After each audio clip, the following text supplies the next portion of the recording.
juma février kalo tile mugani kelen sanba fila ani mugani duuru an ka foli bɛ an lamɛnbagaw ye minnu bɛ sɔgɔlen bɛ an ka kunnafoni siraw la nin waati in na malikura kɛnɛ dayɛlɛn kan ka bɔ studio 53 kɔnɔna la VOA soba la Washington DC kunnafoniw ɲɛbilaw filɛ nin ye ninnu ye.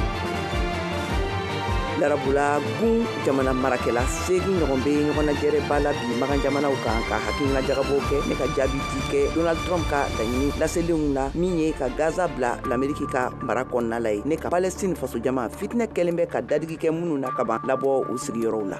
Mali la kabini dɔgɔkun daminɛ la politikikulu 50 bɔɲɔgɔnko faralen bɛ ɲɔgɔn kan Bamakɔ k'u ka hakilinaw di ka bɛn ni charte des partis politiques bayɛlɛmaliw ye min laɲini kɛra fanga fɛ. An bɛna an ka laselikɛla Mariam Kuyate lamɛn a kan kunnafoni kɔnɔ. Komi juma o juma an bɛ taa Bobo Julaso Burkina ka taa an ka laselikɛla Njayi Jɛnɛba Sanu sɔrɔ yen nɔ VOA ka musow ka kɛnɛ kan. Nin kunnafoniw de bɛna fara an ka laselikɛlaw ka kunnafoni tɔmɔlen wɛrɛw kan ka tɛntɛ aw ye sisan Malikura jɛmukan kɛnɛ kan. An bɛ laɲini kɛ aw bɛɛ lajɛlen fɛ a k'aw sɔgɔlen to an ka kunnafoni siraw la. A k'an bɛɛ sɔnni ɲanzan kɔfɛ. Ka foli kuraya aw ye ka fɔ y'a k'aw bisimila an ka kunnafoni kɔnɔna la ka tɛmɛ ni kunnafoniw ye ayiwa yaasa ka jaabili kɛ l'Amérique jamanakuntigi ka hakilinaw la kan larabula gun marakɛbaga 8 ɲɔgɔnna bɛ tɔnsigi la bi magan jamana kan an ka a détails lamɛn Mariam Tarawele bolo.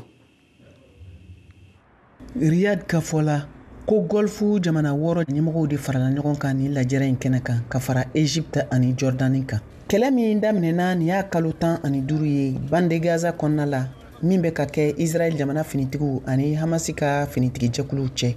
Fitinɛ min donna u ni Hamasi ka finitigikuluw ni ɲɔgɔn cɛ n'o daminɛna Israël jamana dugukolo kan kabiri octobre kalo tile 7 san 2023 waati. ONU ka fɔ la ko nafolo min kan ka bɔ ka nin yɔrɔ kofɔlen in labɛn hakɛ bɛ se fo $53 ɲɔgɔn ma. Amérique jamanatigi ye hakilina fɛɛrɛ dɔw kunnafoni di ko ka bande Gaza dugudenw minnu hakɛ ye mɔgɔ 2.4 ye lawuli ka bɔ bande Gaza kɔnɔ ka taa n'u ye Jordanie ani Égypte. Ko bɛ se ka kɛ sababu ye ka dɛmɛ don u ma ka Palestine lakuraya Moyen-Orient kan. A ka ni kunnafoni laseliw kɛlen kɔfɛ hakilinaw caman yɛlɛnna diɲɛ fan caman fɛ min kɔkɔrɔma donna Israël fɛ. Saudiyaw ka jamana fanga kɛrɛfɛmɔgɔ dɔ ye laseli kɛ AFP ka kunnafoni di so kan. Ko larabula jamana ɲɛmɔgɔw bɛ kumaɲɔgɔnya fɛɛrɛw la ka kɛ ni Trump ka ni laɲini ye ka taa Gaza ma. Jordanie masakɛ Abdallah II tun ye laseliw kɛ kunɲɔgɔn tɛmɛlen kunnafoni sɛnsɛnnaw ɲɛkɔrɔ Washington ko Égypte bɛna jaabi kɛrɛnkɛrɛnnenw di Donald Trump ka ni laɲini ninnu kun kan. Halisa an bɛ to kunnafoni kɔnɔ alamisa don na l'Amérique jamanakuntigi dankan J.D. Vance kumara a ka baarabolow kan tagali ɲɛfɛ CPAC ka tɔnsigi kɛnɛ kan politikikɛla dunan dɔw ɲɛna minnu bɛ Donald Trump ka fanga kɔkɔrɔma don. Anita Powell VOA ka kunnafoni lasela ka bɔ l'Amérique masayaso kɔnɔna la bɛ kuma kan George Atino bɛ a mana bɔ an ye. États-Unis ɲɛma danka J.D. Vance ye kankarida Europe ye. Well, look, obviously, we're going to continue. Sigatala k'a fɔ ko ani Europe bɛna taga ɲɛ ka baara kɛ ɲɔgɔn fɛ nka an ka o bolodi ɲɔgɔnma baara ninnu sinsin bere bɛna kɛ an ka hakilinaw de ye ka kɛɲɛ ni an ka sigida taabolow ye bi ani sini. In the right direction. J.D. Vance kan bɔ alamisadon CPAC ka conservateurs ka lajɛba kɛnɛ kan o politiki hakilina ɲɛmaw ka bɔ diɲɛ fan wɛrɛw fɛ n'a fɔ Argentine, Grande-Bretagne, Pologne ani Hongrie ni Italie olu welelen bɛ kɛnɛ kan. Politiko dɔnbagaw b'u kan bɔ k'a fɔ ko nin ye dansigitɔ ye États-Unis ka bolodi ɲɔgɔnma baara belebele dɔw la. I think you have to take what's going on at CPAC very, very seriously. An kan ka CPAC kɛnɛ minɛ sɛbɛ yɛrɛ de la sabula ni États-Unis ani a teriw ka bɔ Europe ani OTAN kɔnɔna na olu ka teriya de bantɔ ye tan. Ni ye a san 80 k'a fɔ ko bolodi ɲɔgɔnmaw bɛ sen na wa o de bɛ ka sa tan. 80-year partnership that looks like it's fracturing right now. Wa ne fɛ o ye jɔrɔna koba ye États-Unis ani Europe bolo. So I think that's a concern for Americans. It's really a concern for Europe. Nga fɔɲɔgɔnkɔ tɛ Europe bɛɛ ani Trump ka fanga cɛ. President Trump is right. Trump jodo a ye dansigi ni kɛlɛ la i n'a fɔ ne ka minisiri ɲɛma yɛrɛ b'a fɔ cogo min na ni kɛlɛ tɛna taa ni an ye yɔrɔ si fatɔya de don maa ba yirikaw de b'a la ka sa ten. Thousands of people are dying. Diana Jovanovic Shoshaka ni ale ye Europe tɔma wasaden ye ni a bɛ conservateur ka politiki tɔn dɔ kunna Rumani ale y'a fɔ VOA ye ko Trump ka fanga de ye wele sama ale ma wa ni y'ale siɲɛ fɔlɔ ye ka se CPAC lajɛ kɛnɛ kan a ka fɔla ale fɛla ani Trump fɛla bɛɛ ye kelen babu dɔw kan a bɛ walawala.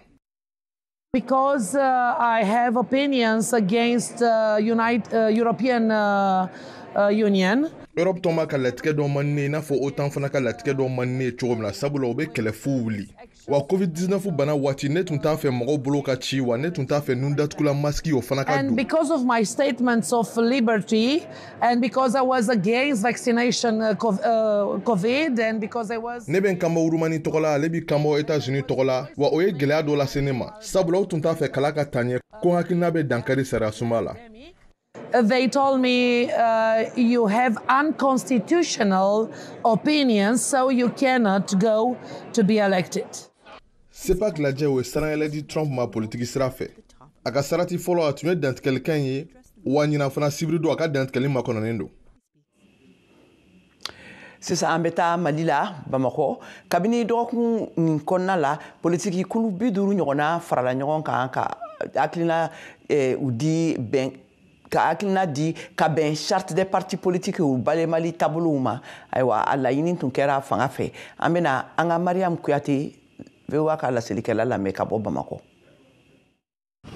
Mali politikidenw ka sariya dafeba min bɛ Mali kɔnɔ kabini san 2005 n'a bɛ wele ko charte des partis politiques Mali politikidenw bɛ fɛ ka yɛlɛma kɔni don a kɔnɔkow la ka kɛɲɛ ni Mali jamana marabagaw olu yɛrɛ ka laɲini ye o kama tile fila ɲɔgɔn ye dɔ bolodala u fɛ u ka jɛkuluba yɛrɛ fɛ n'o ye forum des partis politiques ye yaasa ka kumaɲɔgɔnyaw yɛrɛ sigi sen u ka lajɛrɛ in yɛrɛ sen fɛ sa politikidenw u kɔni y'u sɔnni sigi kosɛbɛ politikidenw yɛrɛ sigi cogo koɲaw ka Mali jamana kɔnɔ ani nafolo minnu bɛ d'u ma ni ka u kɔkɔrɔma don. Charte de be parti politique ou permettre ka baara kɛ ma faamuya parti création kɛcogoya b'o la o yɛrɛ la an ye min fɔ la ka caya an ko bon parti politique créé kana kɛ i b'a fɔ ko fɔlɔ a bɛ créé cogoya min na jama bɛɛ bɛnna o de kan atelier kɔnɔna na c'est-à-dire a ka kɛ fɛn ye fɛn min kɔnɔna na n'a bɛ créé ni création bɛ kɛ c'est-à-dire a ka kana kɛ ne ka na ou bien karisa ka na a b'a kunkolo an ka taa parti créé a ka wuli ka taa parti créé fo parti création condition dɔw ka créé a la condition min yɛrɛ kɔnɔna la i yɛrɛ b'a dɔn ni karisa ye parti créé ani a crééli ka kan autorité k'u hakili to o yɔrɔ la kosɛbɛ an y'o de kuma fɔ donc filanan ye min ye fana u ko financement an ko k'u ka financement ko kuma ye an ka lajɛ an k'o bɔ an da la an ka kɛ aide de ye. A tile fila lajɛrɛ yɛrɛ sen fɛ sa laɲini caman kɔni tala politikitɔw minnu yɛrɛ fɛ minnu yɛrɛ bɛna lajɛ ji ɲɛma jɔlen. Donc o sɛbɛn bɛ taa di président des partis et mouvements politiques ma donc sisan olu fana bɛ tila ka ɲɔgɔn ye k'a kan n'u sɔnna fɔlen minnu sɛbɛnna ou bien n'u bɛ min fara kan u b'o fara kan ka tila ka a jabala ni ko ka jabala u tila ka conférence de presse kɛ k'a kɛ ni parti politique hakɛ min kɛra parce que parti politique bɛ yen nɔ an bɛ ɲini ka an ka ca on est à peu près à 57 mais plateforme à l'intérieur de sa plateforme b'a la i bɛ taa sɔrɔ plateforme kelen kɔnɔna la parti mugan b'o kɔnɔ i bɛ taa sɔrɔ plateforme kelen kɔnɔna la 30 yɛrɛ bɛ plateforme dɔw la donc ni 50 ni 7 tɛ kelen ye. Mariam Kuyate ka laselikan don ka bɔ Bamako VOA Bambara tɔgɔ. Nin bɛna dansigi kɛ an ka kunnafoni kun fɔlɔw la an bɛ laɲinikaw fɛ a ka to nɛgɛ kan an b'an tulo kɔrɔmabɔ ka segin ka na sisan ayiwa jɛmukan tɔw bɛ an bolo ka lase aw ma tako filanan kɔnɔna la a k'an bɛn sɔɔni. A b'a fɔ tiɲɛ wa an kɔni an b'a fɔ dɛ an balimaw aw ni yantuma Mali la mɔgɔ 48 kɔ sara a fanba ye muso ye damada dɔ binni fɛ jamana tilebi fɛ bɔnɛkura min bɛ mɔgɔw hakili jigin kangaba t'a la ni muso 12 bɔnɛnɛ u niw la ladala bolola baarakɛlaw ka dama dɔ bintɔ fanga b'a jate ko nunu ye damabɔ yɔrɔw ye minnu tɛ sariya kɔnɔ wa a bɛ ka fɛɛrɛw tigɛ walasa ka nin kasara nunu ban musow ladabolola baarakɛlaw bɛ se ka tanga cogo jumɛn sanubɔ yɔrɔ la yala an ka sɛnɛko sini ɲɛsigi tɛ ka jago ni bi nafolo ye wa min bɛ kɛ ni damabɔ yɔrɔw ye n'u bilala ka ban aw ko di mun de kan ka kɛ ayiwa minnu b'a fɛ k'u da don an ka jumadon n'o ye février kalo tile 21 jɛmukan la k'a ta nɛgɛ kaɲɛ 19 la fo ka na se mugan na ayiwa tulo sɔgɔ VOA banbara la an b'a fɔ kɛnɛ kan ayiwa an balimaw ni jamukan kɛrɛnkɛrɛnnen kana fɔ kɔ dɛ. awa ni an seginne kana an ka kɛnɛ kan ayiwa ka fɔ ɲɛna halisa u bɛ marikura jɛmukan de kɔnɔ ka lamɛn ka bɔ VOA soba la studio 53 awa ka tɛmɛ n'an ka kunnafoniw ye an bɛna taa Wagadugu Burkina Faso faba kɔnɔna la ka taa an ka lasirikɛla Kader Traoré a b'an bolo directement na ayiwa Kader an ka foli b'i ye awa a bɛ Wagadugu ko min bɛ Wagadugu yen bi o ye FESPACO ko ye hakaja a ɲɛmɔgɔya kun kɔnfira Mali fasoden min na n'o ye Sulemani Sise ye ale fatura nin y'a tile 3 ye a janaja ko yɛrɛ kɛra bi juma la awa kunnafoni jumɛn bɛ e bolo teliya la ka labɛn ta siraw ni ko caman wɛrɛw kan k'a lase an ma. Anula Kayatu Traoré anula VOA bamana lamɛnnikɛlaw ani a filɛlikɛlaw bɛɛ i n'a fɔ aw y'a fɔ cogo min na FESPACO kɔni a tora tile kelen ale kuru bɛna kari Wagadugulakanw fɛ Burkina Faso ayiwa i n'a fɔ aw y'a fɔ cogo min na Mali ka jabɔlangana min ye Sulemani Sise ye ayiwa o tun ye ale le sugandi k'a bila ko ale bɛna se ka sɛgɛsɛgɛli kɛ jɛnkulu min ka ɲi ka fɛɛrɛ bɛɛ bila sen kan min bɛ se ka to FESPACO ŋana kɔni ale ka se ka lɔn ja min bɛ an b'a wele ko long métrage fiction ayiwa Sulemani Sise t'u bilara ale le ɲɛmaaya kunna nka a y'a lɔn cogo min na ko ale kɔni a fatura taratalon tɛmɛnen ayiwa an bɛ lomina i n'a fɔ bi wulada in na kɔni anw ye munumunu salo kɛ FESPACO la yaasa ka se ka taa kuma ni a ɲɛmɔgɔ ye ka se ka lɔn n'a sɔrɔla maa wɛrɛ nɔ bilara Sulemani Sise la ayiwa olu ko hali bi olu bɛ yaalali kɛra ka se ka mankan dɔ sɔrɔ min bɛna se ka Sulemani Sise ka nɔ fa ni baraka bɛɛ ye o ko ni o b'a sen kan o kɔfɛ fɛnɛ Wagadugulakanw kɔni olu kɔni o bi o yɛrɛ labɛnna yaasa ka se ka FESPACO ni kunbɛn ani ka se ka u ka dunanw bɛɛ kunbɛn a b'a lɔn ko ni FESPACO kɔni o ye ko maa ɲɔgɔnna 20,000 olu bɛɛ bɛna se ka sɔrɔ kɛnɛ kan ja minnu bɛ ɲɔgɔn dan na olu bɛ taa se fo 235 ma sɛgɛsɛgɛlikɛlaw olu bɛ taa se maa ɲɔgɔnna 60 ma nka yanni an ka an da don nin kuma ninnu bɛɛ la anw bɛna se ka to aw ka nin ja nin filɛ anw sera ka munumunu salo min kɛ k'a to maaw ka u ka hakilinataw d'an ma ka taa Sulemani Sise yɛrɛ ka fatuli la ani maa minnu ye baara kɛ ɲɔgɔn fɛ ani maa minnu yɛrɛ ye a dɔn kosɛbɛ ani FESPACO ɲɛmaaw yɛrɛ minnu yɛrɛ tun ye ale ka bisimilali bɛɛ dakelenya min ye a ka pankuru sɛbɛn ye an min wele ko billet d'avion fo ka na se ale jiginni Wagadugu an min wele ko accueil hôtel la o bɛɛ tun dakelenya nka a y'a dɔn ko a kɛra cogo min na kɔni Sulemani Sise ale fatura ale tɛna se anw fɛ yan Wagadugu yan an bɛ a ladɔnniya a ka se ka lajɛli kɛ nin ja in na an ye min labɛn kunun ni FESPACO maaw ye ani Sulemani Sise ka barokɛɲɔgɔn ani a taamaɲɔgɔn aw ye o lajɛ. FESPACO farafinnagun jabɔlaw ka ɲɔgɔndan fogoba o bɛna dayɛlɛ Wagadugulakanw fɛ Burkina Faso février kalo tile 22 natara nin jabɔfogo ni tako 29nan kɔni o bɛna dayɛlɛ ni nusɔngoya le min bɔra Mali ka jabɔlangana Sulemani Sise ka fatoli la nin dusukun tɔɔrɔ in ka bon kosɛbɛ sabula Sulemani Sise le sugandira ka bila lɔnnikɛla minnu ka ɲi ka sɛgɛsɛgɛli kɛ ka kiiri tigɛ maa minnu bɛ ɲɔgɔn dan na étalon d'or di yenigara ni o ka jaw ye an min wele ko long métrage fiction anw y'an ka kuma barani tɛnkun Sulemani Sise ka baarakɛla ɲɔgɔn dɔw ma Sulemani Sise ko bɛɛ labɛnnen a y'a fɔ André l'Aventurier bɛɛ wele film filɛ tabali kan ko wala ko cɛ in kɔni a tɛ se sinima na dɛ maa miiriya baara a dusu baara ayiwa an bɛna dɛmɛ o y'a sɔrɔ ne fana ye dɔ sɛbɛn ka bila n yɛrɛ bolo donc o sɛbɛn in fana o y'o labɛn o y'a bɛɛ labɛn ne ye n ka premier long métrage kɛ k'a sɛbɛn o yɔrɔ la laada ka na tourner yan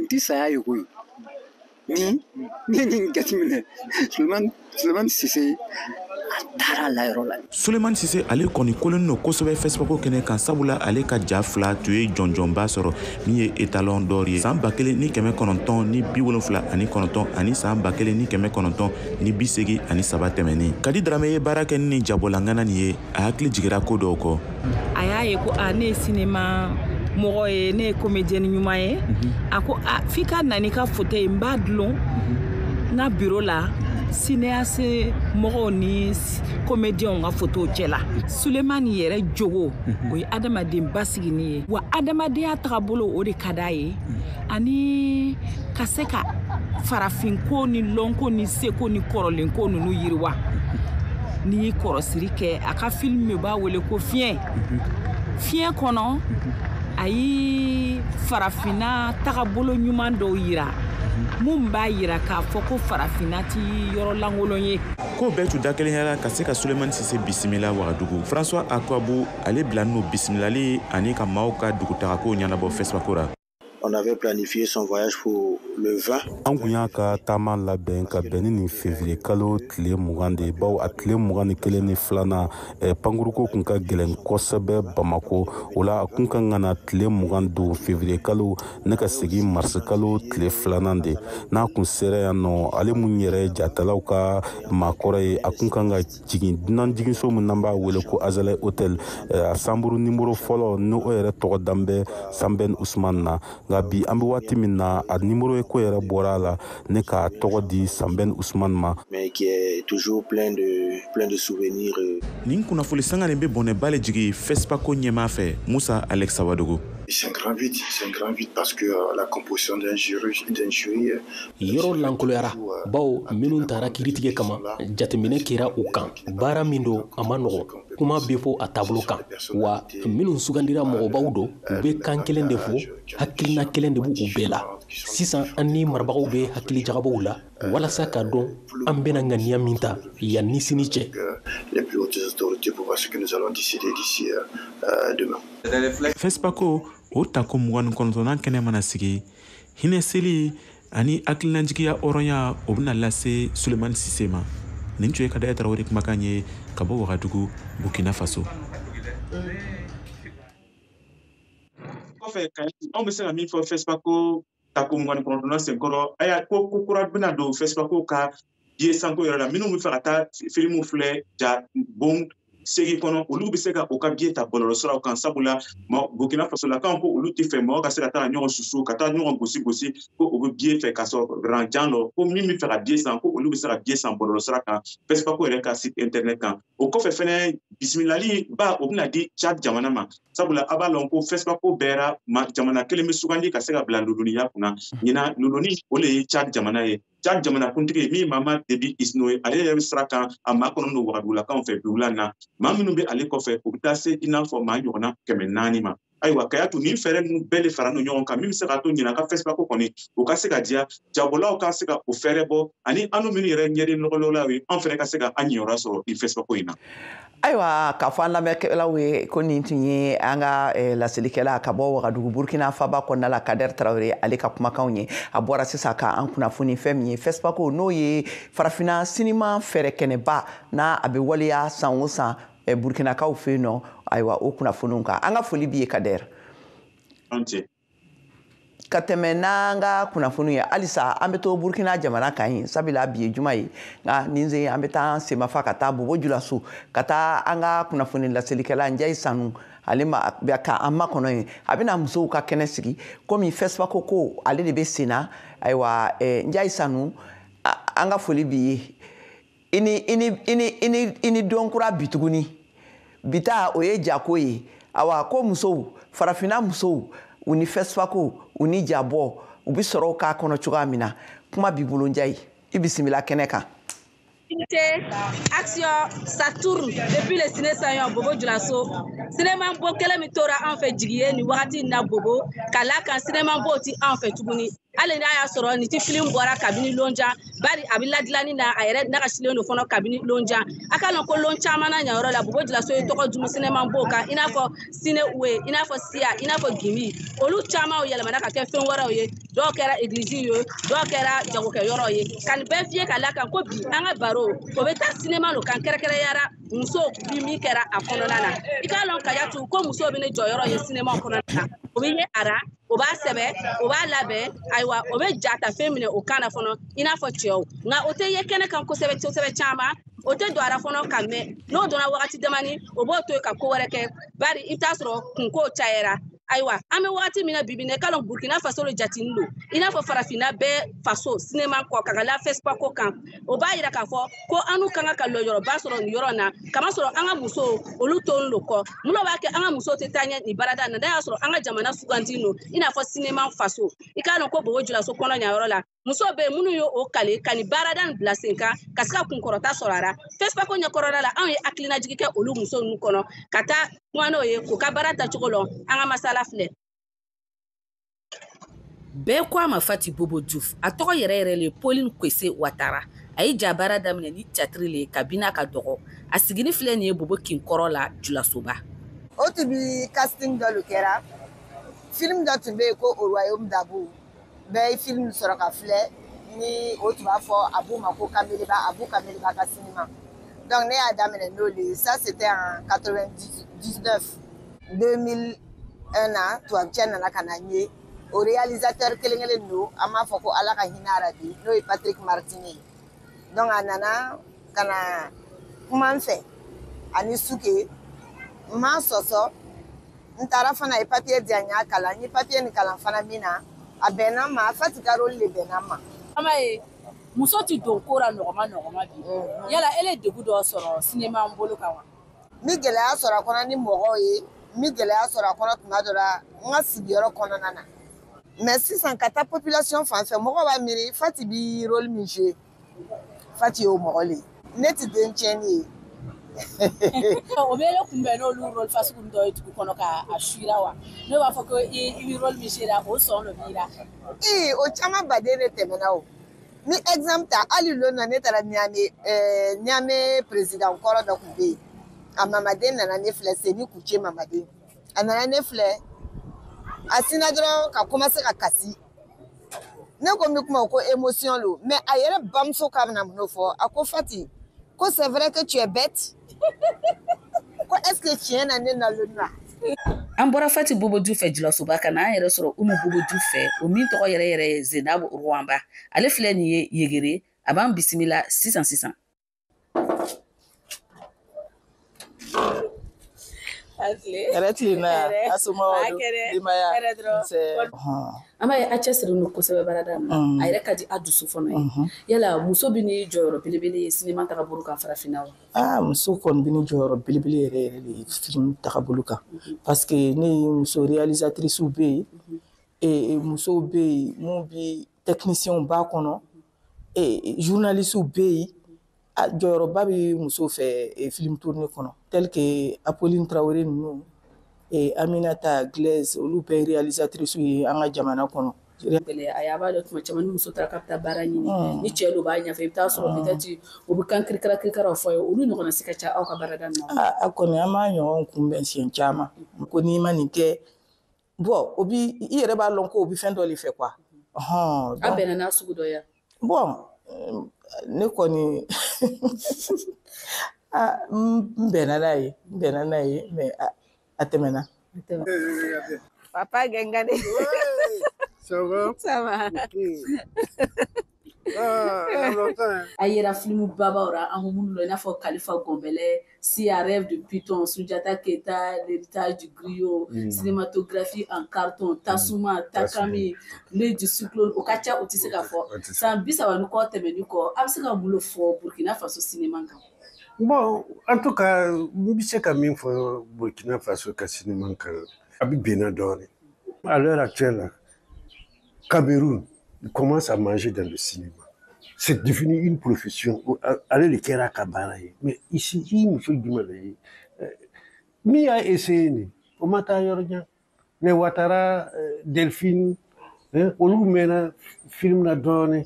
Mais Bibina, ils sont obligés qu'un restaurant yélé, qu'à tout Katabara, qu'au bout, ou le yo, Kadoumi, ou bien sur un restaurant yélé. Bon, film doit être ambifé. Voilà. Oui, si ça me connaît, Mousso le Bigna fait. De Apolline Traoré. Regardez par exemple la nommée Palinfou. À ma école de cinéma, mais voilà, à un film d'ok, on a retenu pour le festival. Ça, c'est déjà très bien. Par contre, il y en a qui ont disparu. Boussoutiama, Boras, autour comment me tourner. Peut-être Fantanakrou. Est-ce qu'il y a Fantanakrou comment me tourner? Pourtant, elle a fait des grands films. Média 2000, Valérie. Cinéma yɛrɛ a tɔgɔ man di tan ni musow ye. Sunguruden dɔ bɛ se ka taa casting na n'a sekɔrɔ ka taa so n'a fakɛ y'a lɔn k'a tun taara casting na a bɛ kɛ kɛlɛba ye. Parce qu'on croit que abina tiɲɛ. Wari sɔrɔ yɔrɔ la muso ni cɛw ka wariw sɔrɔ cogo ye kelen. Non, muso bi cɛ wari pour ça au Burkina Faso il y a pas trop d'injustice. C'est que peut-être autour muso caman le temps. Muso ti taara caman cinéma na mun bɛ ale kɛ sisan yala o parce que en t'a lugu ye don pour que muso ka se ka kɛ cinéaste il faut qu'elle soit vraiment indépendante. Fakɛ n'a bamuso o ye sira d'a ma. Voilà, ou bien furu cɛ. Mɔgɔw laani don Bobo Dioulasso musow ka cinéma ɲɛtagara i n'a fɔ Ale Sangare Lonko ni kɔrɔlen ko Les Bambous tigi. Ne FESPACO yɛrɛ créera ni musow de ye. Madame Salambere, c'est une dame. Elle est membre fondatrice. Muso jadilanlaw bɛ taari kɛra ɲinaka FESPACO ɲɔgɔn dan na i n'a fɔ Chloé Aïcha Boro min yɛrɛ ye étalon d'or sɔrɔ san 2019 a ka documentaire sababu la. Kayatu clap de fin. Yɛrɛ ɲɛ b'a la Burkina Faso cinéma kunko caman lo bi a senkɔrɔla la. Cinéma bon o yɛrɛ ti anw fɛ. Cinéma sarabagaw olu ko olu dɛsɛ no bari u ka wari ti o yɛrɛ labɔra. Ni minnu bi dɔndɔni kɛ olu b'o dara mun bɛ sɔrɔ o le la. Ni minnu ti dɔndɔni kɛ olu bi to yen ka sigi o dalankolo. Cinéma ti a baarakɛbaga balo anw fɛ ɲayɔrɔ la. O ka bɔ a la mɔgɔw ka ɲanafilɛri kɛrɛkɛrɛnyara muso la kanw yɛrɛ. Caman ti fɛ o denw ka baara kɛ nin yɔrɔ nin na. A kɛra ten o ti o denw don école la o yɔrɔ la.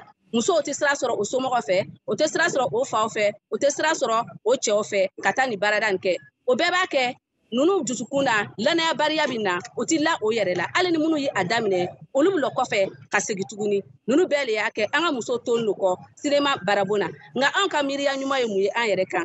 Anw b'a fɛ FESPACO kɔnɔna na lon dɔ la musolaka ka kunkɔrɔta sɔrɔ ɲɔgɔn dan na.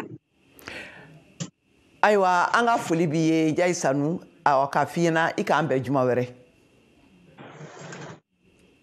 ka tɛmɛ n'an ka kunnafoniw ye an ka farikolo ɲɛnajɛ kunnafoniw lamɛn Siyaka Tarawele bolo. An bɛ farikolo ɲɛnajɛ kunnafoni daminɛ ni muso sirantɔlɔntan ye farafinagun kan k'a yira ko Coupe d'Afrique des Nations k'a ni musolakaw ta 2026 éliminatoires ɲɛbila ɲɔgɔndanw tile fɔlɔ tagali hukumu kɔnɔ. Gabon musolakaw bina Mali taw ɲɛkɔrɔ kunu alamisa. Gabon musolakaw kanankolo cɛli 6 o kɛra Mali musolakaw ta ye. Kɔsegini ɲɔgɔndan bɛ tan tarata nata Bamako yan n'o bɛ bɛn février kalo in tile 25 ma. Mali degeli karamɔgɔ Salum Husseini Mohamed n'a ka muso sirantɔlɔntanaw ye npara ɲɛ belebele ta walasa u n'a ye turu filanan kɛnɛ kan min bɛ éliminatoire ninnu kofɔ. N'an bɔra o kɛnɛ kan an bɛ to halisa farafinagun kan ka kuma Ligue africaine des clubs champions ani Coupe de la confédération Coupe Kafo ko don olu ɲina saison 2024 2025 quart de finale tirage au sort kɛra kunu. Ligue tirage filɛ Al Ali ka bɔ Égypte ale ni Al Hilal ka bɔ Sudan olu bɛ ɲɔgɔn sɔrɔ. Pyramide FC ka bɔ Égypte ale ni AS FAR ka bɔ Maroc olu bɛ ɲɔgɔn sɔrɔ. Mamelodi Sundowns ka bɔ Afrique du Sud ale ni Espérance Sportive Tunis ka bɔ Tunisie olu bɛ ɲɔgɔn sɔrɔ. MC Alger ale ni Orlando Pirates ka bɔ Afrique du Sud olu bɛ ɲɔgɔn sɔrɔ. Min ye Coupe de la Confédération quart de finale ye o ɲɔgɔndanw dantigɛlen filɛ. Stellenbosch ka bɔ Afrique du Sud ale ni Zamalek ka bɔ Égypte olu bɛ ɲɔgɔn sɔrɔ. ASEC Mimosa ka bɔ Côte d'Ivoire ale ni Maroc Renaissance Sportive Berkane bɛ ɲɔgɔn sɔrɔ. CS Constantine ka bɔ Algérie ale ni USM Alger olu bɛ ɲɔgɔn sɔrɔ. Al Masry ka bɔ Égypte ale ni Simba SC ka bɔ Tanzanie olu bɛ ɲɔgɔn sɔrɔ. Hakilina jiginna quart de finale ninnu Ligue fara Coupe de la Confédération kan o ɲɔgɔndanw bolodalen don ka bila avril kalo nata la VOA Bamara tɔgɔ la Bamakɔ. Siyaka Tarawele kalaseli don. Ni bɛ dansigi ka an ka kunnafoniw na k'a fɔ ɲɛna aw bɛ Mohamed Ture sɔrɔ sisan an b'a fɔ kɛnɛ kan fitirimagɛn wagati la a bɛna kuma musow ni sanubɔ dingɛw baarakɛyɔrɔw la komi kasara minnu fila minnu kɛra ka tɛmɛ Mali kɔnɔna la ni muso caman ni tora a la o kan n'aw bɛ fɛ k'aw da don baro la aw bɛ se k'aw sɔgɔ an ka nɛgɛw la a fɔ ɲɛna nin b'an ka dɔgɔkun fɛnɛ kunnafoniw bɛɛ kun cɛ a k'an bɛn d'aw ye a k'an bɛn dɔgɔkun wɛrɛ.